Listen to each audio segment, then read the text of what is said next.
السلام عليكم، معكم كولي. اذا كنت اول مره تشوف قناتي فانا انزل قصص واقعيه ومواضيع مثيره اهتمام، فاذا كنت تحب هذه النوع من الفيديوهات لا تنسى تضغط على زر سبسكرايب الموجود تحت الفيديو وتفعل زر التنبيهات. يلا نبدا.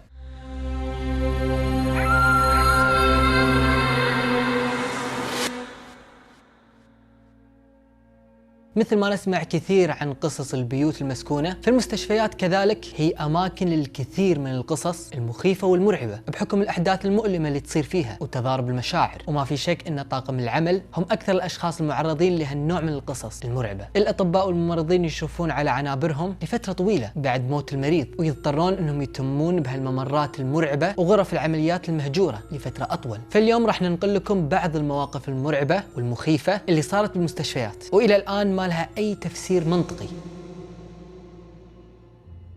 في غرب كندا كان في شرطي اسمه رون وير. رون كان قاعد يقضي يوم عمله الاعتيادي في مستشفى كبير بالمدينة. يقول رون: ما كنت أعرف عن ماضي هالمبنى هالمستشفى، لكنه موجود في مكان معزول وشكله بالليل مخيف. وبهاليوم كان رون ماسك الشفت الليلي بقسم الطوارئ، ويقول إن بهالقسم شفنا كل شيء: حالات انتحار، ضحايا جرائم قتل، وحوادث الى اخره، كلها اشياء مأساوية. انزين شنو كانت وظيفة رون؟ كان رون مكلف بانه يتاكد ان كل المرضى بامان بحكم انه شرطي، فلازم كل شيء يكون تحت السيطرة. وهم بعد كذلك كان يساعد الممرضين والاطباء في نقل بعض الجثث للمشرحة. المشرحة كانت بالطابق السفلي وكانت حيل قديمة ومخيفة. وبهاليوم كان رون مسؤول عن نقل احدى الجثث، وهني صار الشيء اللي ابدا ما كان مستعد له.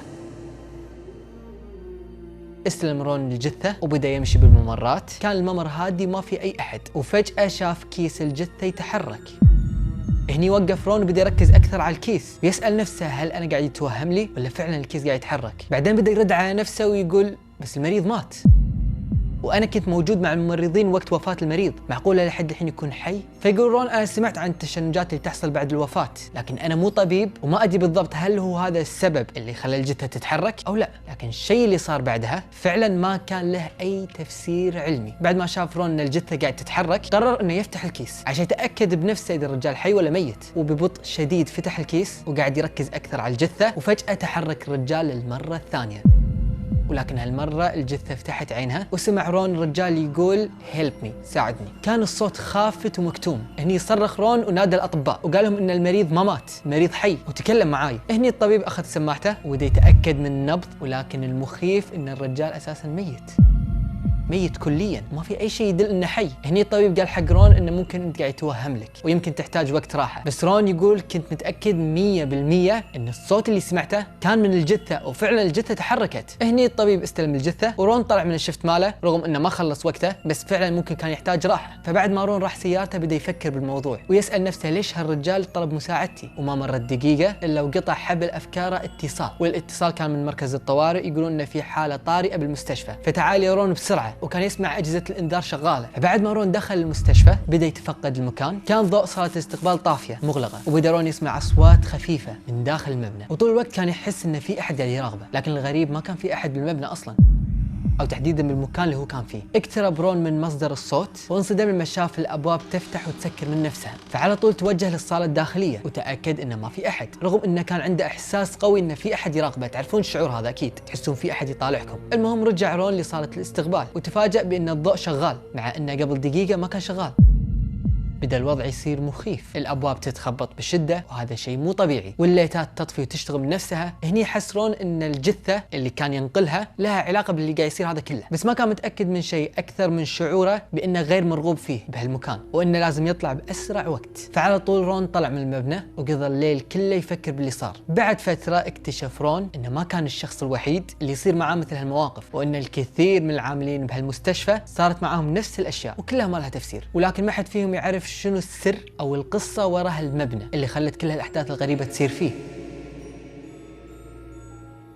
من غرب كندا إلى جنوب فلوريدا، في يوم من الأيام استدعت الشرطة المحققة مارلين بيليسر علشان تحقق في وفاة طفل. هالطفل مات غرقان في حمام السباحة. الساعة كانت الساعة 2 بعد منتصف الليل، وأعلنت الشرطة عن وفاة الطفل في المستشفى بعد ما انقطعت أنفاسه كليا. كانت وظيفة مارلين هي التحقيق في سبب وفاة الطفل وتتأكد إذا كان في أي تصرف خاطئ أو فعل فاعل أدى لغرق الطفل، والتحقيق في كل شيء يخص هالحادثة، لأن تحقيقها ممكن ينقذ أطفال آخرين بعد الله سبحانه وتعالى، علشان ما تنتهي حياتهم اهتمام بنفس الطفل هذا. المهم توجهت مارلين للمستشفى علشان تستلم الملف المتعلق بحالة الطفل. تقول مارلين ان من الصعب حيل العمل في القضايا اللي يكون فيها اطفال، سواء كانوا هالاطفال ضحايا او شهود، وهذا السبب اللي يخليها تبذل جهد علشان توصل للحقيقة. المهم لما وصلت مارلين للممرضة، مارلين اعطت الممرضة اسم الطفل وقالت لها تدرج كل المعلومات الموجودة عن وفاته، شنو طبيعة الاصابات وشنو اسبابها وكل التفاصيل الممكنة. بهالوقت حست مارلين بان في طيف صغير مر من جنبها، والتفتت ما لقت احد. تعرفون لما تلمحون شخص طرف عينكم؟ هذا بالضبط الشيء اللي صار معاها، والغريب انه تكرر اكثر من مرة، لكنها تجاهلته وقعدت تفكر اكثر بالهدف اللي جت عشانه. بعد دقائق رجعت الممرضة وقالت لمارلين ان التقرير اللي طلبتيه لحد الحين ما جهز، ما خلصناه، واحتمال لو رجعتي بعد ساعة يكون جاهز. المهم طلعت مارلين من المستشفى واتصلت باحد افراد اسرة الطفل وطلبت منهم يفتحون لها البيت علشان تسوي تحقيقها. طبعا بهالوقت كل سكان البيت كانوا برا البيت بسبب انه يعتبر هالمكان او هالمسرح مسرح جريمة او مسرح خاص للتحقيق وممنوع تواجدهم. المهم بعد ما توجهت مارلين للبيت وهي بسيارتها استمر معاها الشعور الغريب بان في احد حولها، لدرجة انها صارت تتاكد كل شوي ان الابواب تكون مقفلة وتشيك على المقعد الخلفي. تقول مارلين ما ادري ليش حسيت بالخوف، هذه مو اول قضية ولا اول طفل احقق بوفاته، لكن كان في شيء غريب خلى هالقضية هذه كلها مختلفة. وصلت مارلين لبيت الطفل واول مكان توجهت له طبعا هو المسبح، المكان اللي توفى فيه الطفل، وكان في بالها اسئلة: هل المكان امن؟ هل في شيء ممكن يكون السبب في هالحادثة؟ بدأت مارلين تاخذ صور للمسبح وصور للفناء الخلفي اللي هي الحديقة، وهذا الشيء حيل مهم بالتحقيق. بدأت مارلين تركز اكثر في كل شيء وتحط احتمالات للحادثة اللي صارت. كان شعور مؤلم وغريب ان من كم ساعة فقد طفل حياته بهالمكان، زاد شعور الخوف عندها، بس في هالمرحلة حاولت انها تتجاهل وتركز اكثر بشغلها لان هذا هو المطلوب. المهم راحت مارلين للجانب الثاني من البيت تاخذ صورة ورا صورة، وفجأة سمعت شيء يطيح بالمسبح.